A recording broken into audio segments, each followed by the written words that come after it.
So moving along then, we can tabulate our equations again. Now we'll just tabulate the reference equations because those are much easier to work with.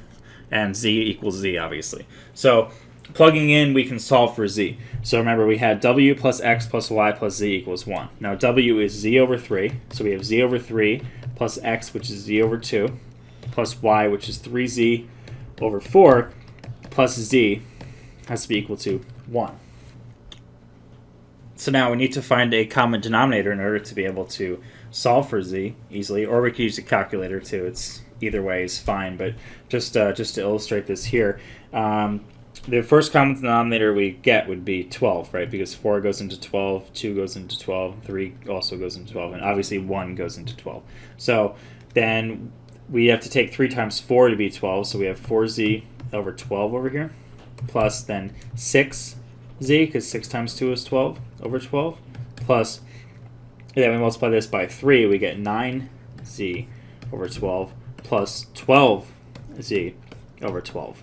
It has to be equal to 1. Right, so then adding this up, 4 plus 6 plus 9 plus 12 is 31.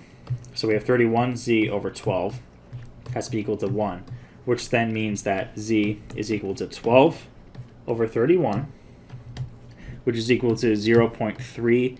It's easier to look at these in decimals because then we can more easily compare them.